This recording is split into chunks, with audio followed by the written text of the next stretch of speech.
Bom dia, irmãos. Nós vamos dar início à nossa escola bíblica dominical às 10 horas. Deixa eu só liberar aqui o meu vídeo. Vamos abrir as nossas Bíblias na carta que Paulo escreve aos Colossenses, no capítulo de número 3.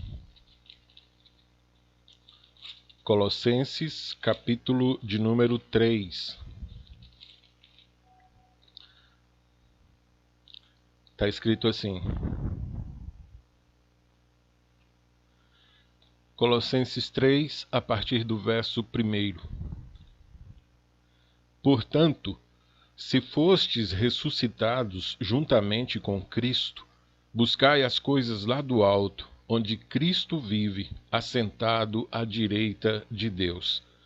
Pensai nas coisas lá do alto, não nas que são aqui da terra, porque morrestes, e a vossa vida está oculta juntamente com Cristo em Deus. Quando Cristo, que é a nossa vida, se manifestar, então vós também sereis manifestados com ele em glória. Colossenses capítulo 3, do verso 1 ao verso 4. Deus nos abençoe nesta manhã em que estamos juntos para aprender, para estudar, para aumentar o nosso conhecimento e, consequentemente, o nosso serviço ao reino do Senhor nosso Deus. Deixa eu só aceitar aqui alguns irmãos que estão chegando, nós vamos orar. Pronto. E iniciar o nosso estudo. Vamos orar, vamos pedir ao Senhor Deus que nos abençoe nesta manhã. Senhor nosso Deus, nosso amado Pai, mais uma vez estamos reunidos, ó Deus, como igreja, como teu povo, para estudar a tua palavra. Reconhecemos, Senhor bendito, a nossa limitação, reconhecemos a nossa incapacidade de compreender todas as verdades sublimes que as Escrituras nos ensinam. Contudo, Pai bendito, nós cremos na tua promessa de que a verdade pode não apenas nos libertar, mas nos conduzir ao caminho da salvação. Nós temos o Espírito Santo. Ele é o autor e o intérprete por excelência da Escritura Sagrada. Que neste momento, Pai bendito, tu permitas que sejamos capacitados, conduzidos, ensinados pelo teu Espírito Santo, a fim de que erros não sejam cometidos e que, na verdade, aprendamos mais um assunto tão importante para a nossa vida cristã.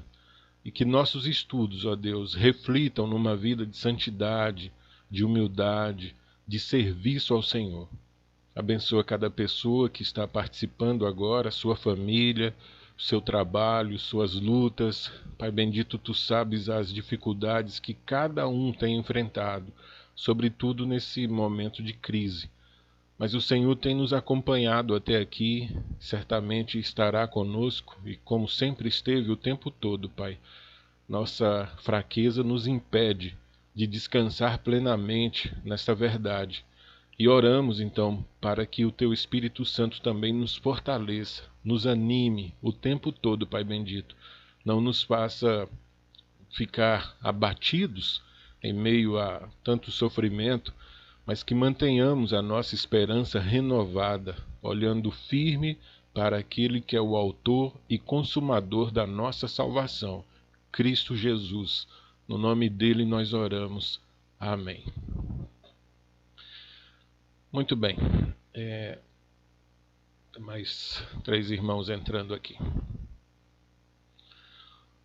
Nós, continuando o nosso estudo sobre a aliança, só que agora, hoje, a partir de hoje, nós vamos dar digamos, nós vimos o geral, né, como uma visão panorâmica desse tema, e eu quero me aprofundar em alguns aspectos, né, sobretudo naqueles que eu considero mais práticos, naqueles que eu considero mais próximos de nós, no dia a dia, as decisões que nós devemos tomar. Eu vou partilhar ou compartilhar com vocês então aqui o nosso estudo, e os irmãos acompanhem, como nós sempre temos feito, né? Tá aí, deixa eu só... Prontinho. Bem, esse é o título dessa sequência que nós vamos começar hoje. Hoje eu quero tangenciar o assunto, provocar os irmãos a pensar sobre algumas questões que serão levantadas, questões para as quais as Escrituras nos dão respostas, mas nem sempre nós estamos atentos ao que as Escrituras dizem, ou nem sempre nós levamos tão a sério o fato de que as Escrituras são o nosso guia. Deus nos deu a sua palavra não para satisfazer a nossa curiosidade, não para que nós ganhemos um debate contra A, B ou C, mas Ele nos deu a sua palavra para revelar a sua vontade e ser para nós, como disse o salmista, lâmpada, luz. Então nós precisamos andar de acordo com as Escrituras.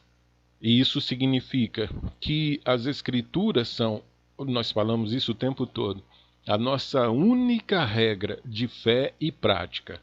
Essa é uma declaração que todos os cristãos fazem, mas infelizmente, para cada cristão, ela tem um peso diferente.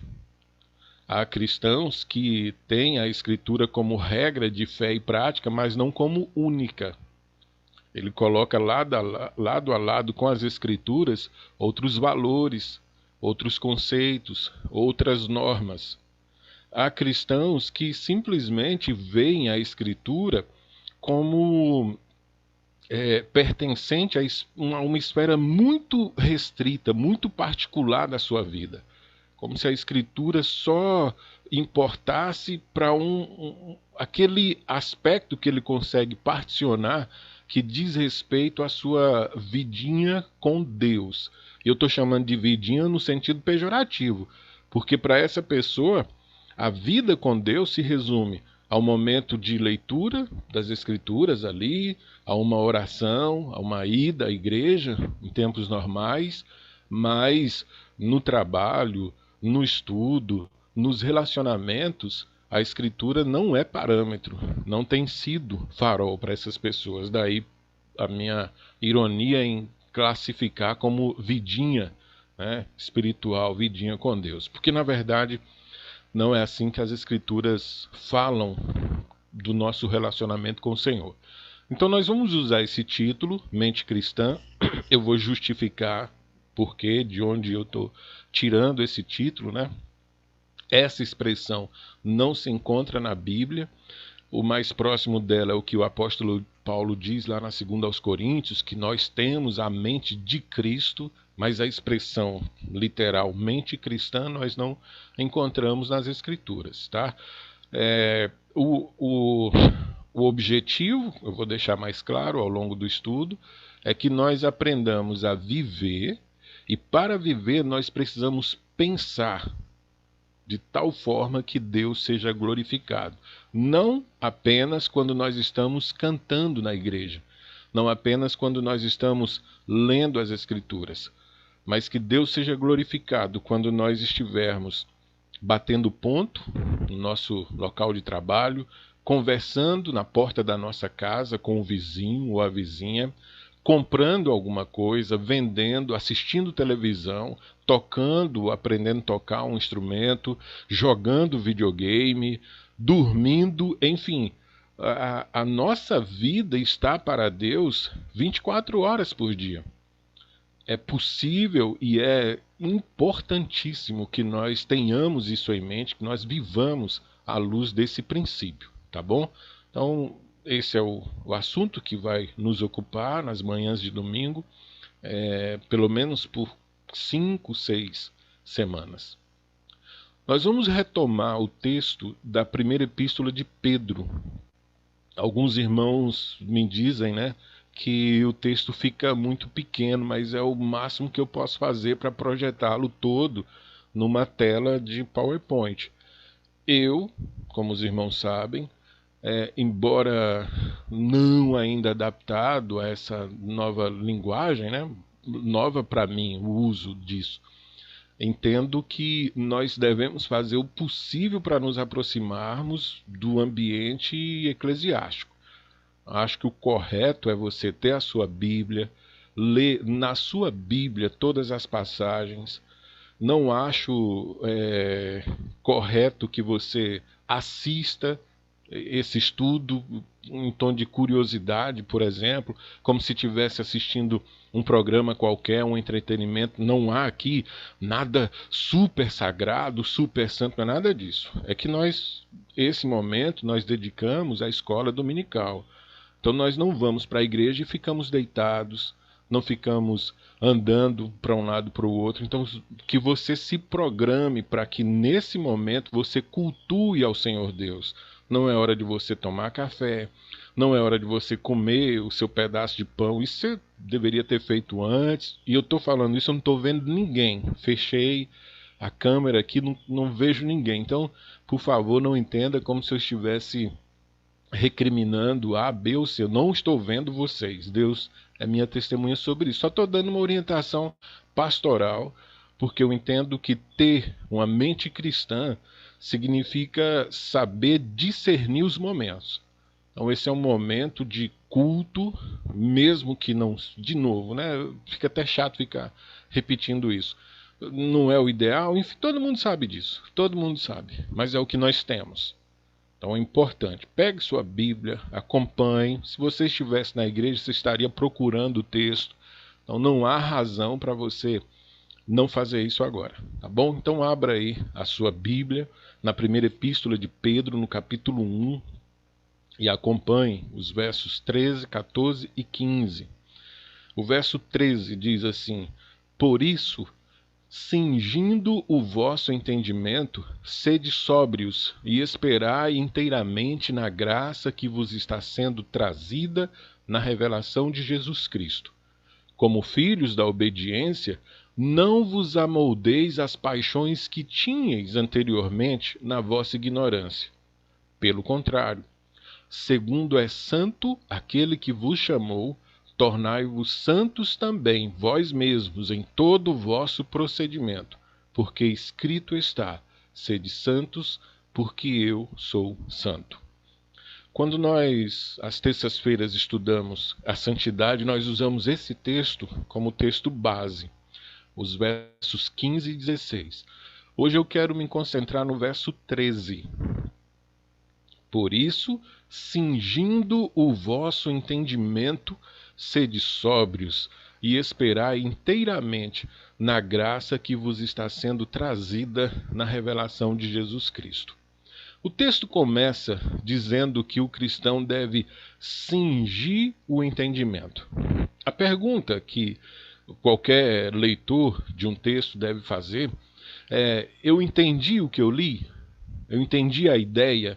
Não, não entendi a ideia. Mas por que não entendi? Porque não entendi algumas palavras. Então aí nós vamos para essas palavras.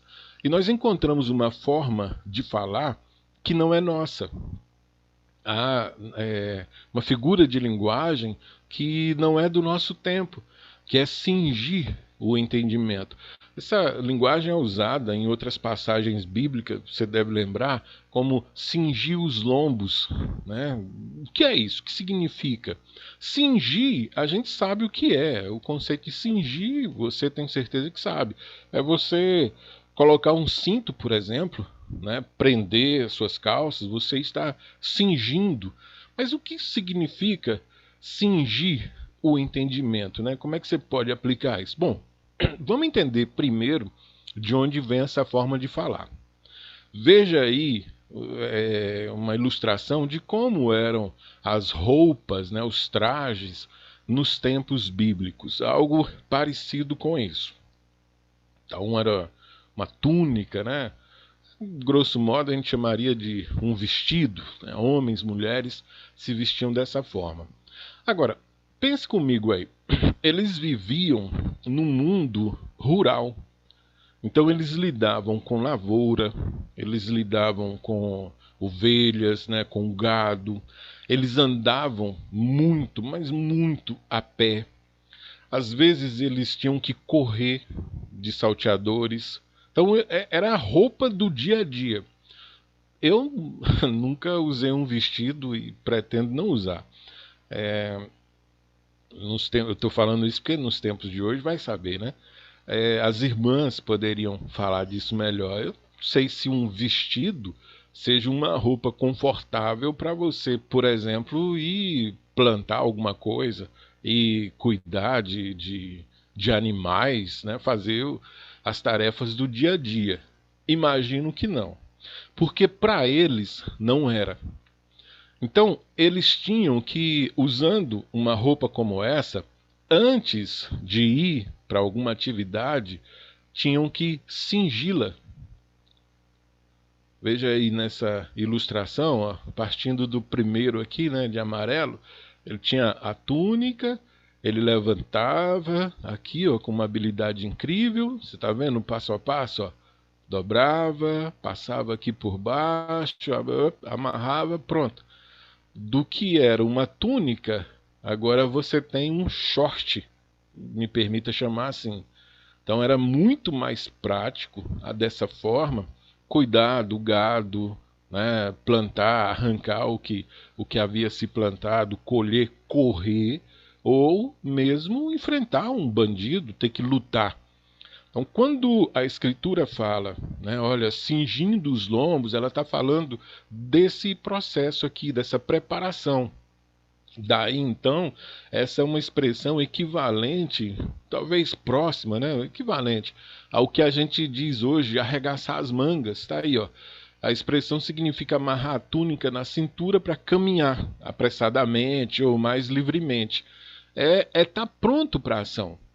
Então, quando a Bíblia diz que nós devemos ter os lombos cingidos, cingir os lombos, é que a gente tem que estar pronto, tem que estar preparado. Vamos arregaçar as mangas, porque alguma coisa precisa ser feita e nós não podemos ficar presos, né, impossibilitados de agir por conta de algum detalhe, principalmente da nossa roupa.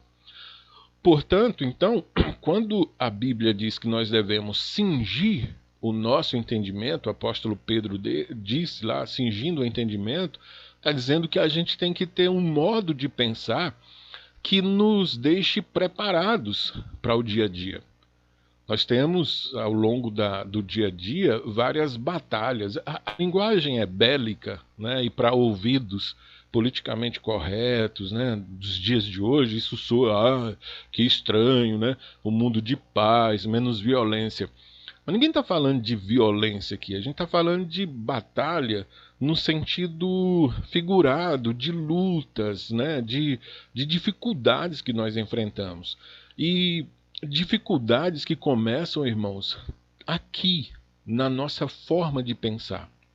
Ao longo do dia nós somos provocados, por exemplo, e se nós não estamos preparados emocionalmente, nós tendemos a reagir com agressividade, com violência às provocações do dia a dia. Pronto, já criamos um problema. Problema familiar, um problema no ambiente de trabalho, né, porque estamos, de alguma maneira, desestabilizados. Então, ao longo do dia, nós somos provocados também com desafios à nossa fé. São ironias. Se você assiste televisão, você vê alguém ironizando a fé cristã. No seu ambiente de trabalho, alguém está contando uma piada, brincando com a sua fé, ironizando o seu cristianismo. Às vezes ficamos irritados, às vezes brigamos, às vezes ignoramos. Mas o que nós precisamos é de preparo. Preparo porque os dias são maus. Preparo porque o mundo jaz no maligno. Preparo porque as pessoas que estão ao nosso redor são, às vezes, pedra de tropeço em nossa vida. Então, qual a intenção desse nosso estudo quando nós focamos, né, a ideia, focalizamos a ideia de preparar o nosso entendimento, de ter uma mente cristã? É exatamente o que está escrito aí. É habilitar para o modo correto de cumprir o mandado cultural. Pode procurar vantagem, se tem desvantagem, tem vantagem, né? A vantagem é que esses estudos estão aí, disponíveis. Tem um estudo que eu falo sobre eu vou fazer um resumo, bem, só passando, né, passando, como diriam os franceses, pelo que eu falei, mas você pode voltar a assistir esse estudo novamente. Então nós temos um mandado, nós temos uma obrigação, diz respeito a esse mundo que nós vivemos. E nós precisamos cumprir essa obrigação de forma correta. E só há uma maneira, é quando nós pensamos de forma correta. Só um momento, eu vou pedir para alguém mandar o link do culto para o André, lá de Janaúba, que está pedindo.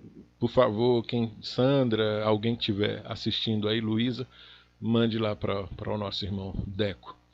Então, o objetivo desse estudo é esse, é nos preparar para que, ao cumprir o mandado cultural, nós façamos isso de maneira plena, de maneira correta, mas, acima de tudo, de maneira que glorifique a Deus.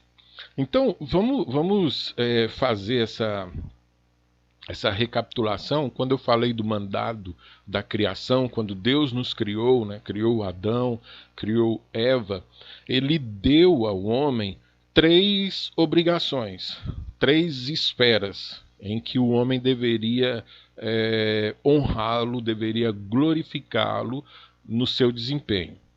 A primeira dessas obrigações, chamada de mandado espiritual, é sua obrigação de comunhão com Deus. Eu disse isso na ocasião e vou repetir. Não há nada nem ninguém mais importante para nós do que o nosso Deus. A segunda obrigação, o segundo mandado, é o mandado de comunhão uns com os outros, que é o chamado mandado social. Eu tenho que me relacionar bem com minha família, tenho que me relacionar bem com o meu vizinho, com os meus colegas de trabalho, com as pessoas, na medida do possível, no que depender de nós, tenhamos paz com todos. E o terceiro mandado, que é esse que eu vou focar, é o mandado cultural.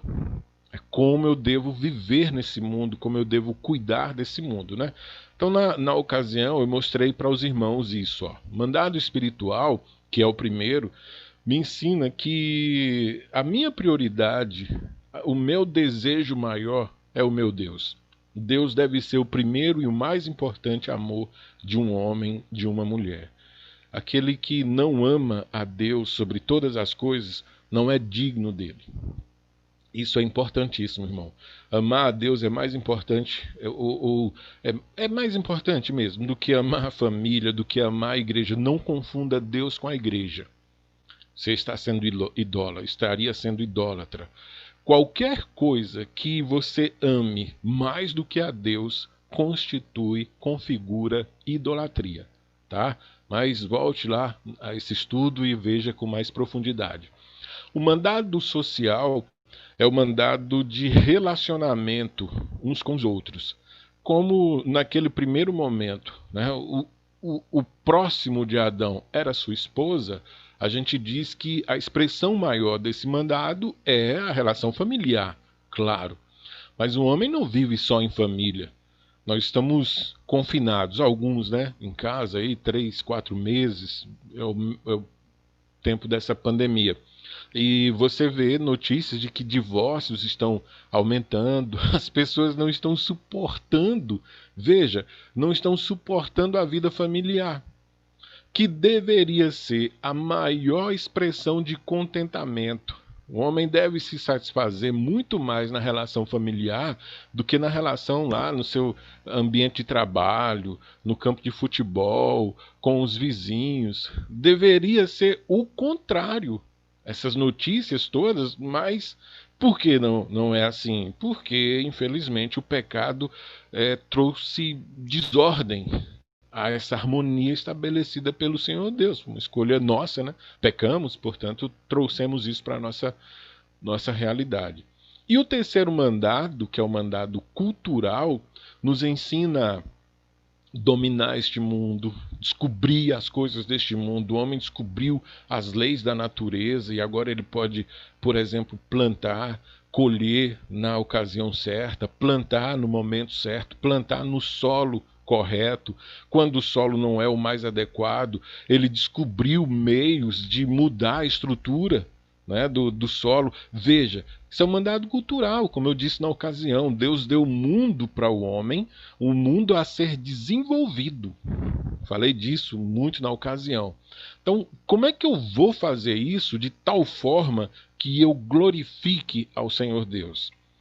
Eu, claro, como os irmãos sabem, todos sabem, né?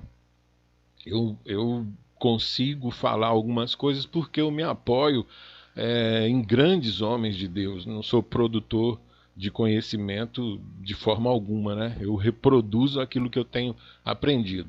Então, dos vários livros que eu li, que eu consultei sobre esse tema, que eu pesquisei, eu recomendo aos irmãos esse, Mente Cristã, de Oliver Barclay. É um livro pequeno, fácil de ser encontrado, até o PDF dele. E por que eu estou recomendando esse livro? É, Geralmente, quando você fala de mente cristã, você já pensa em cosmovisão. E quando se fala, eu vou mostrar isso daqui a pouco, quando se fala em cosmovisão, você já pensa num autor difícil de ler como Abraham Kuyper, por exemplo, com o livro Calvinismo, excelente, mas muito difícil de uma pessoa que não tenha um repertório teológico, cultural, um repertório acadêmico, né, um arcabouço grande de penetrar naquilo que o autor está dizendo.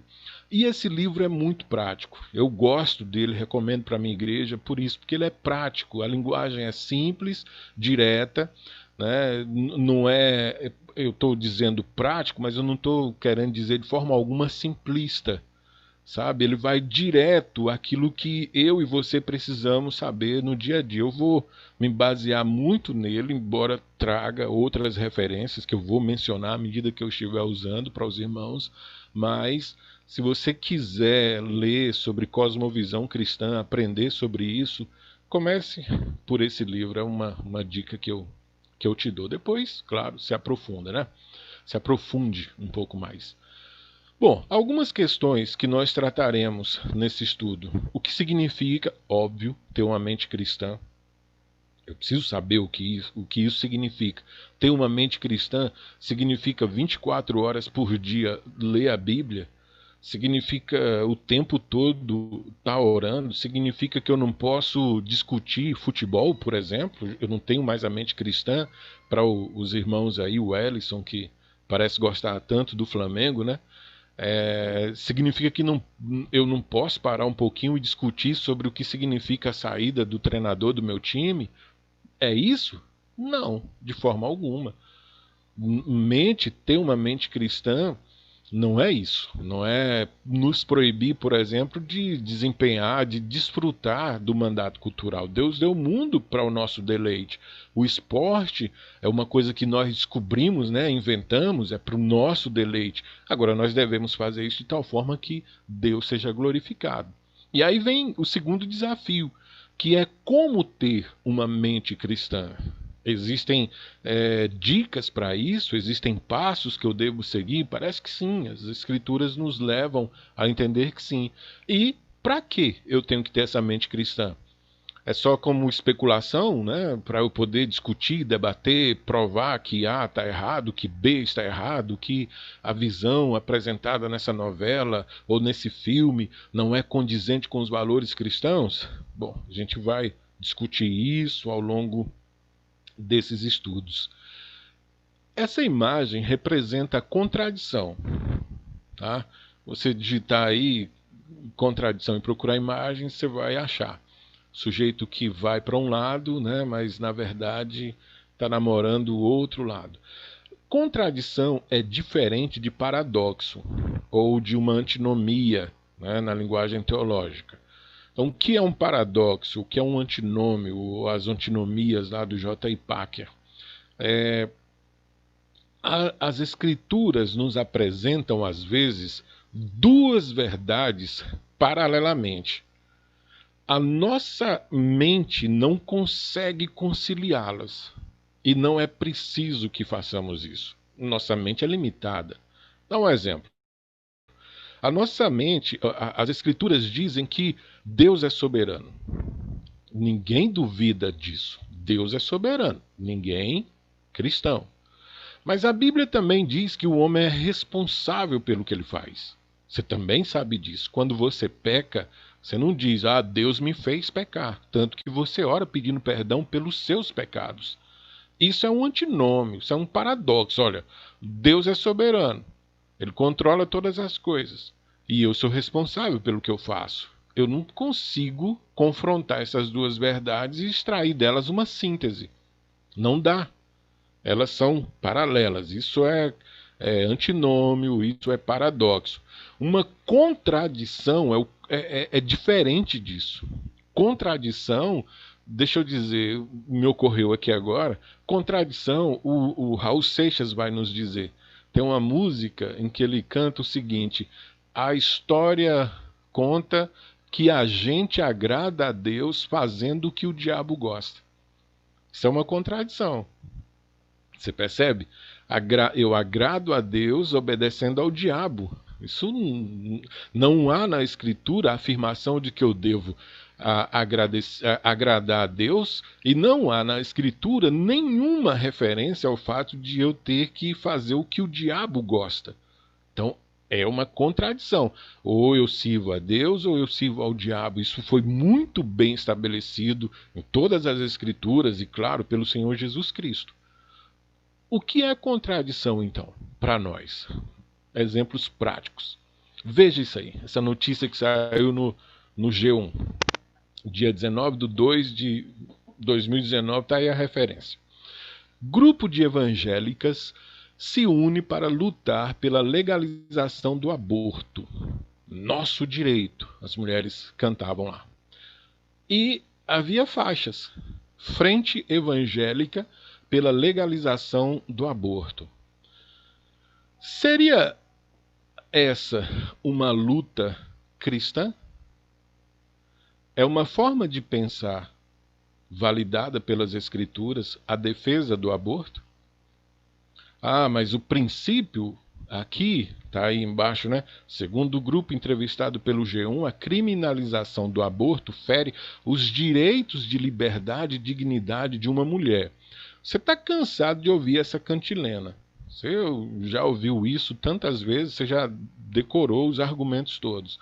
O ponto aqui não vou discutir o aborto, não é isso.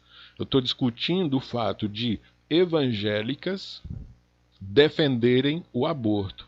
Essa é uma forma cristã de pensar, e porque pensa, age. É uma causa que o cristão deve assumir? Veja essa outra notícia. Bancada evangélica tem dezenas de deputados acusados de corrupção e 11 são réus. Eu sei que acusado não é condenado. Todo mundo sabe disso, né? Mas essa é uma forma de um cristão, de um evangélico, atuar na política? É uma forma legítima de um cristão pensar o seu fazer, o seu agir político? Porcentagem de cristãos que acessa pornografia é epidêmica, indica estudo. Levantamento mostra que jovens estão cada vez mais envolvidos. Lendo a matéria, você vai ver o seguinte, que o jovem cristão que termina de assistir uma live sobre, por exemplo, eu espero que não aconteça hoje, o jovem cristão que assiste uma live, usa o seu computador, enfim, para assistir uma live sobre mente cristã, terminou a live, saiu da reunião, ele começa a pesquisar pornografia. Você percebe o que é contradição na mente cristã, no agir cristão, então? E como esse estudo é prático? Expositor Cristão é o nome do jornal, né? Gemido pastoral e o suicídio. Os pastores estão em crise, segundo a matéria. E isso não é novidade. Esse pastor em crise, isso é antigo já. Mas a novidade, entre aspas, agora é que os pastores, ou alguns pastores, pelo menos os que são mencionados, consideram o suicídio como uma solução para suas crises. Essa é uma forma legítima de um pastor pensar? Taxa de divórcios entre evangélicos se igualou à do restante da sociedade, alerta pesquisa. Eu coloquei uma seta ali embaixo, leia se você puder. O que chama a atenção, no entanto, é que o percentual de divorciados, 25%, veja, é o mesmo entre evangélicos, católicos e pessoas de outras religiões ou sem afiliação religiosa. O divórcio não é o pecado para o qual não haja perdão. Nada disso. Ninguém está falando disso. E é triste, mas cristãos se divorciarem, isso sempre existiu. Sempre. Né? Nós somos seres humanos, nós fazemos parte desse mundo. Não, enfim, nada disso. Nenhum irmão divorciado aí, nenhuma irmã divorciada precisa se entender como menos do que ninguém, como menos amado por Deus, enfim, embora não esteja aqui dando uma carta branca para isso, né?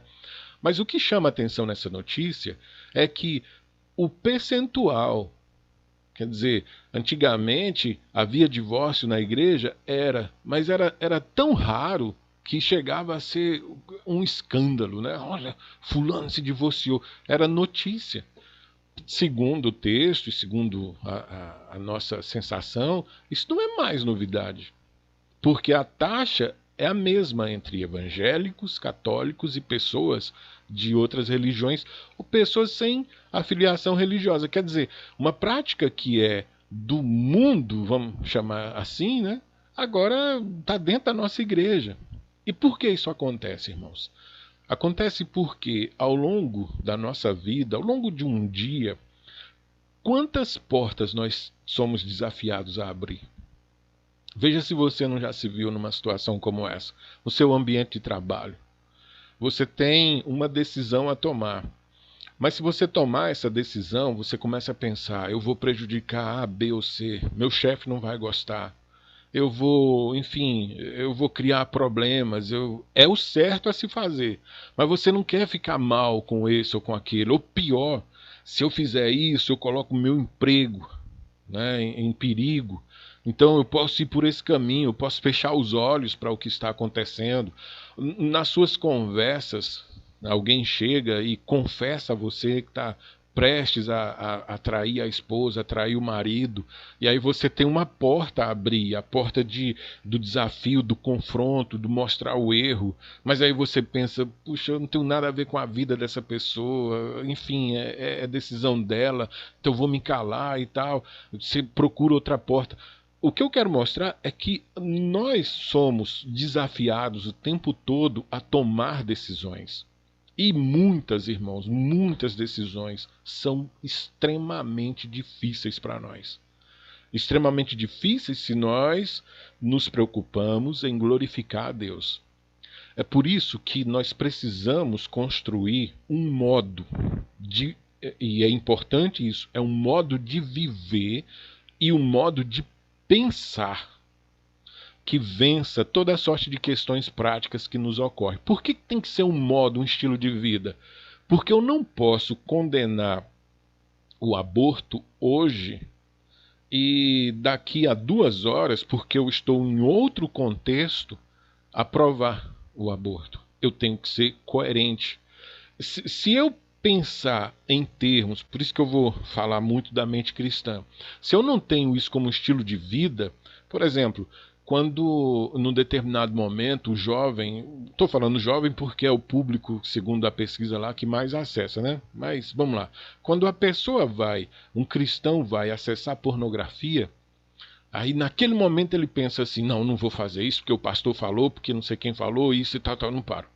Mas 2 horas depois, quando a influência do que o pastor falou, do que outro irmão falou, tiver diminuído, a pessoa acessa. Então, quem age assim não está agindo obedecendo um modo de conduta, não criou para si uma forma de pensar, mas age simplesmente obedecendo regras, obedecendo influências, sabe? É uma pessoa que tem que ser vigiada o tempo todo, tem que ser tutelada. E isso é impossível fazer. Sua esposa não vai poder vigiar você 24 horas. Seu marido não vai poder estar com você 24 horas por dia. Seus pais não vão poder olhar, vigiar você no seu ambiente de estudo, jovem cristão.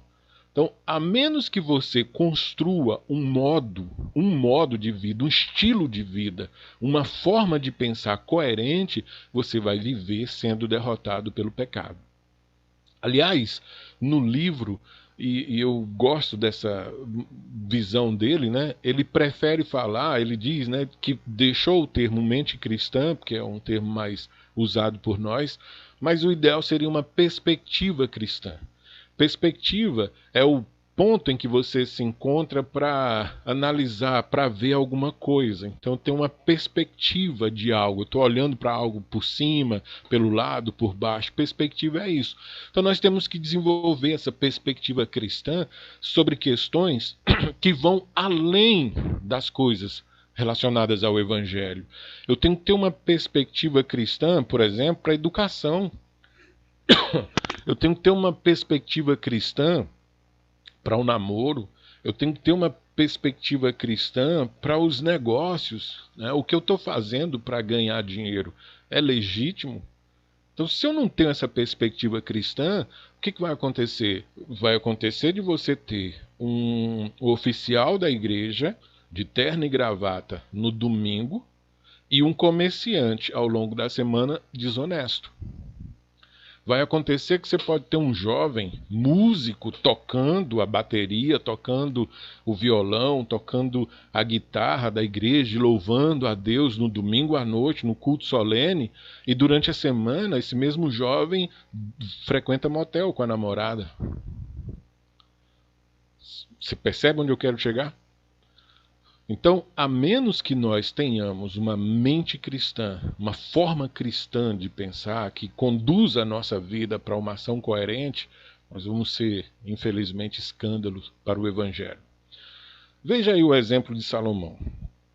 Discorreu sobre, falando de Salomão, claro, diz que o rei discorreu sobre todas as plantas, desde o cedro que está no Líbano até ao isopo que brota do muro. Também falou dos animais e das aves, dos répteis e dos peixes. Por que eu trouxe esse texto?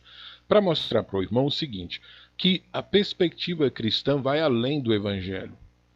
Então é lindo, é muito bonito, e nós cumprimos o mandado cultural quando nós temos uma igreja que temos um pastor que estuda as Escrituras, os presbíteros que estudam as Escrituras, que nos pregam a palavra de Deus, e temos jovens que vão para a universidade e aprendem as diversas áreas do saber. Hoje, infelizmente, eu, por exemplo, nem me atrevo a tentar ser um Salomão. Eu não sou capaz de discorrer sobre o cedro, nem sobre o isopo. Não sei falar dos animais. Eu não tenho essa condição.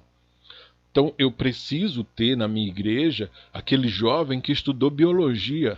E ele vai, quando eu estiver discutindo sobre isso, sobre a criação de Deus, eu vou me apoiar nele nas minhas informações, para minhas pesquisas. Você percebe? Eu preciso ter um jovem que foi para a igreja, estudou direito e vai ser, para mim, o meu apoio quando eu estiver discutindo política, discutindo lei. Ele vai ter o aparato acadêmico para me dar suporte, para me explicar essas coisas. Eu preciso ter na minha igreja o jovem que estudou música e que pode, na liturgia, me dizer: pastor, essa música que o senhor colocou, olha, esse ritmo não é o mais adequado e tal, porque ele tem conhecimento técnico. Eu preciso ter hoje na igreja pessoas com os vários olhares, são capazes de falar sobre todos os assuntos. Aí eu tenho a perfeição na igreja. Infelizmente, o que acontece? O jovem cristão vai para a universidade estudar história, 6 meses depois ele não aparece mais na igreja. Ele perdeu a fé. O outro vai viajar porque vai trabalhar em outro lugar e tal, começa a ganhar dinheiro e está trabalhando e tal. Pronto, um ano, você nunca mais ouviu falar dele. Alguém riscando aí, parece. O outro, sei lá, que deveria me ensinar a igreja a cantar, a cultuar, desenvolver o papel de um levita. Parece que tem alguém brincando aí, impressão que eu tenho. Bom, tá me atrapalhando aí, tá atrapalhando todo mundo, irmão. Nessa. Acho que vocês estão vendo aí. Voltando então. Esse jovem que deveria nos ensinar, nos levar a cantar bem na igreja, tá ganhando dinheiro tocando num boteco, ganhando dinheiro tocando para, enfim, para satisfazer a sensualidade. Isso é muito triste. Isso é terrível até, porque não foi para isso que Deus nos abençoou com entendimento. Ainda falando de Salomão, né? A rainha de Sabá chegou a Jerusalém com muito grande comitiva, com camelos carregados de especiarias e muitíssimo ouro e pedras preciosas. Compareceu perante Salomão e lhe expôs tudo quanto trazia em sua mente. A mulher tinha um monte de dúvida. Olha o que aconteceu. Salomão lhe deu resposta a todas as perguntas, e nada lhe houve profundo demais que não pudesse explicar.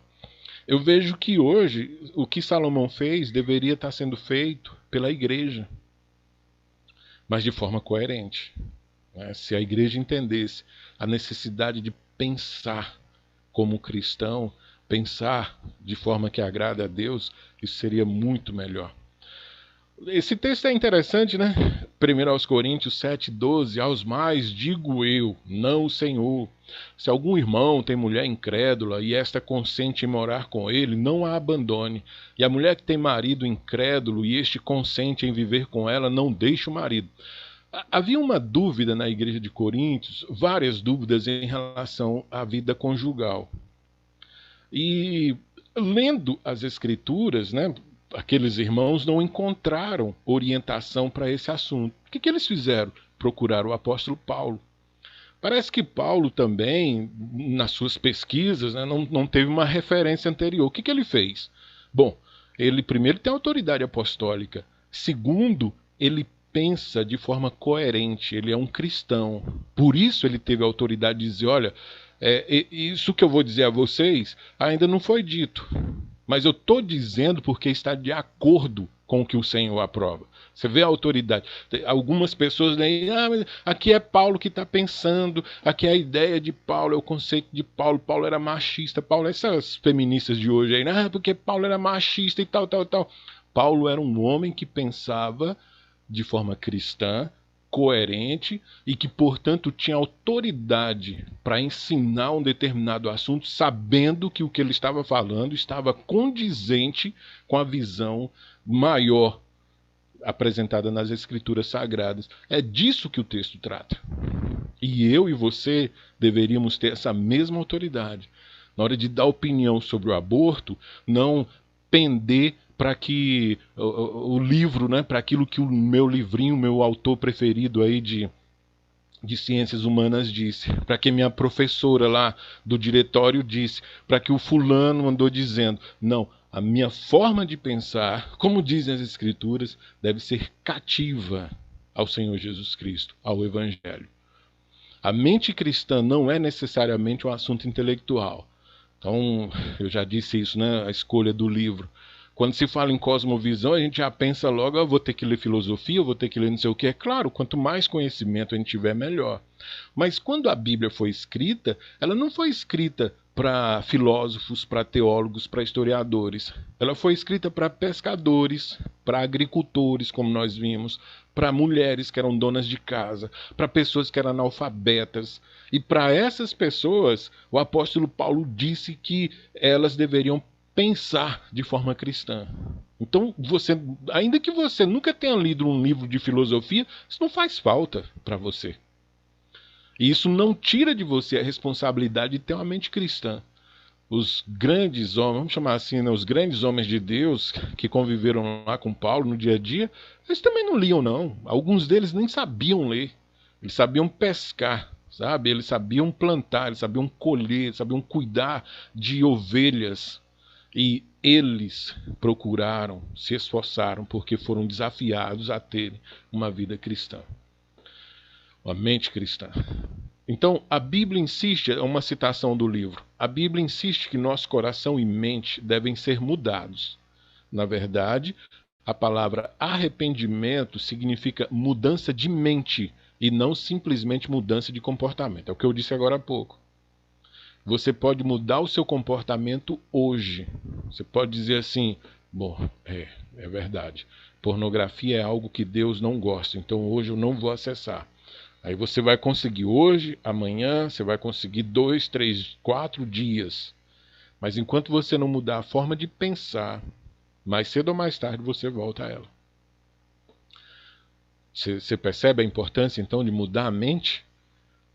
Arrependimento, de novo, não é apenas mudar a atitude, é mudar a forma de pensar. Quem muda a forma de pensar, muda a forma de sentir, muda a forma de agir. Nós já estamos encerrando, viu, irmãos?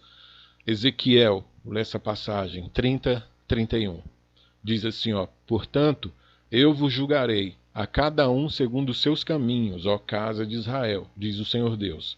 Convertei-vos e desviai-vos de todas as vossas transgressões, e a iniquidade não vos servirá de tropeço. Lançai de vós todas as vossas transgressões com que transgredistes, e criai em vós, repare, coração novo e espírito novo.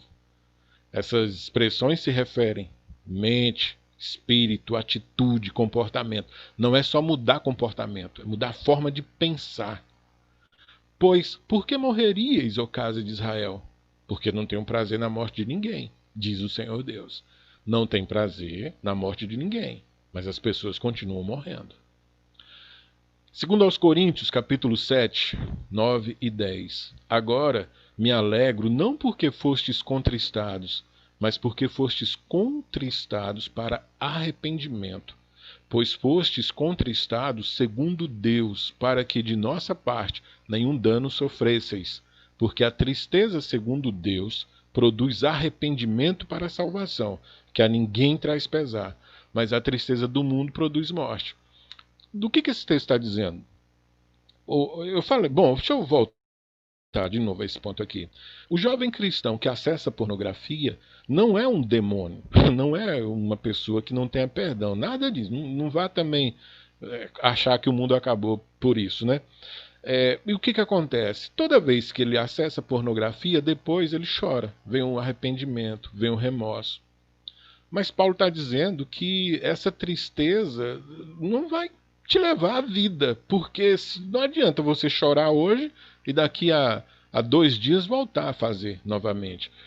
A ideia bíblica é que não é mudar o comportamento pelo comportamento em si, mas pela forma de pensar. Quando você pensa diferente, você começa a considerar que você pode encontrar satisfação em Deus, em outras coisas. Colossenses 3, para a gente fechar, né? Portanto, se fostes ressuscitados juntamente com Cristo, buscai as coisas lá do alto, onde Cristo vive, assentado à direita de Deus. Pensai nas coisas lá do alto, não nas que são aqui da terra. Portanto, irmãos, a mudança verdadeira é a que vem da mente. É ela que dirige nossas ações e nossos sentimentos. Nós ganhamos ou perdemos a batalha do dia a dia.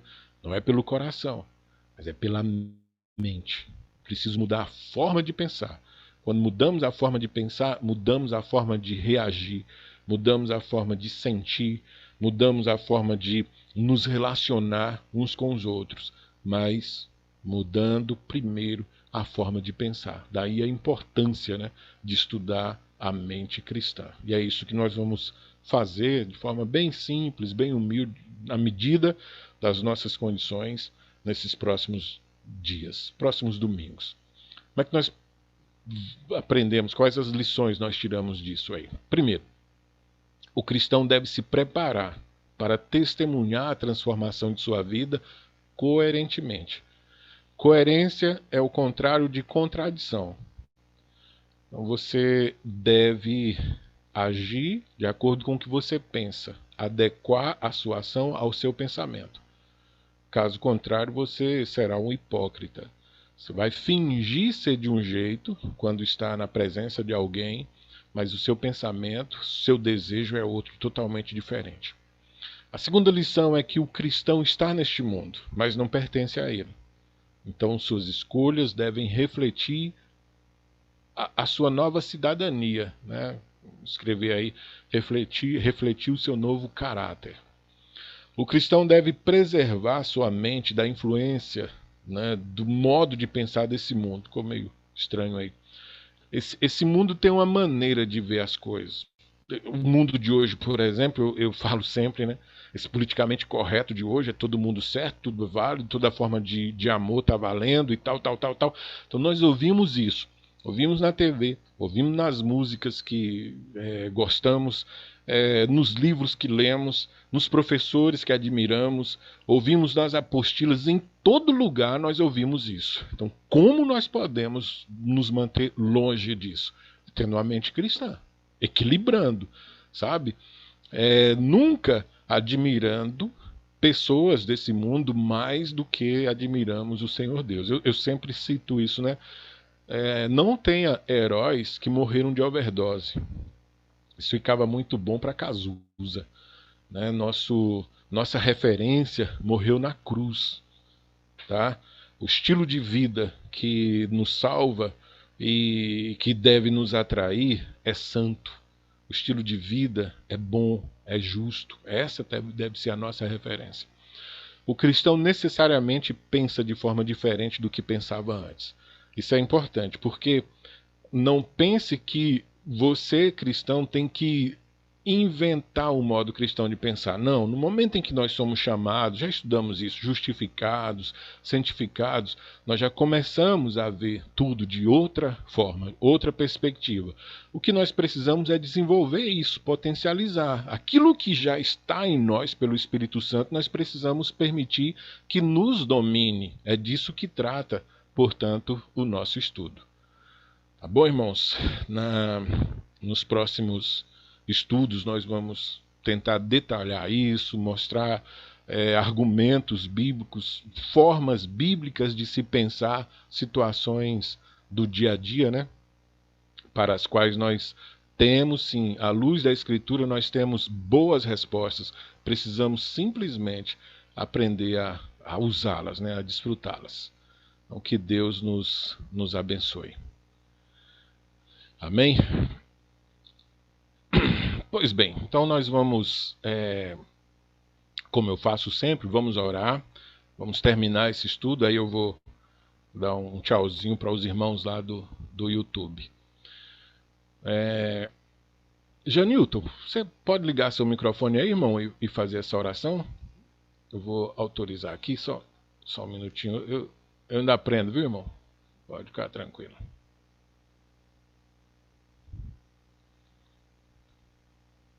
Pronto, o irmão Janilton vai orar. Oremos.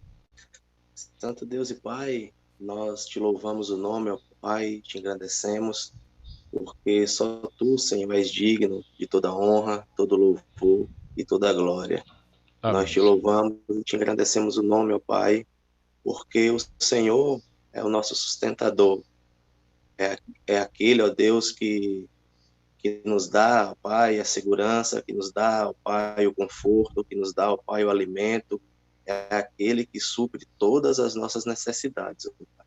E nesta Amém. manhã, tu, ó Deus, através da tua santa e bendita palavra, tem nos abençoado, ó Pai, nos abençoou para que nós aprendamos mais e mais acerca de ti, ó Pai, acerca daquilo que tu queres para as nossas vidas como verdadeiros cristãos, ó Pai. Amém. Nós te rogamos, ó Pai, e te pedimos que o Senhor abençoe o teu povo que está reunido, ó Pai, não só neste momento, ó Pai, através desse estudo, mas em todo o mundo, ó Pai, as pessoas que se reúnem verdadeiramente, ó Deus, em teu nome, ó Pai, que o Senhor os abençoe. Guarda, ó Pai, a nossa igreja, nos abençoa, ó Deus, abençoa o nosso país, abençoa os nossos governantes, Senhor, que eles sejam, ó Pai, instruídos por ti para governar da maneira que te aprove, ó Deus. Amém. Meu amado, Queremos te pedir também, Senhor, em favor, ó Deus, dessa pandemia, Senhor. Que o Senhor haja, ó Deus, com a tua boa e poderosa mão, ó Deus, e nós possamos sair desta situação o mais breve possível, Pai. Amém. Enfim, ó Deus, nos guarda e nos livra de todo mal. Nós te oramos no nome de teu Filho amado Jesus Cristo. Nós te agradecemos todas as bênçãos, ó Pai, que o Senhor tem derramado em nossas vidas, no nome do teu Filho amado Jesus Cristo. Que teu Espírito Santo, ó Deus, venha estar agindo em nossas vidas de maneira soberana, ó Pai, nos orientando acerca de tudo que devemos fazer, ó Pai, de como devemos proceder, tanto, ó Deus, no nosso lar, como no nosso trabalho, em todos os meios em que vivemos, ó Pai, em todo e Amém. qualquer lugar que estejamos, que o teu Espírito Santo nos oriente a viver de maneira digna, de maneira coerente, como acabamos de aprender, ó Pai. Fica conosco, Senhor, nos dá um ótimo dia na tua presença e nos prepara logo mais para ouvirmos a tua palavra, Senhor. Fica conosco. Em nome de Cristo Jesus, que nós te oramos, te agradecemos. Amém.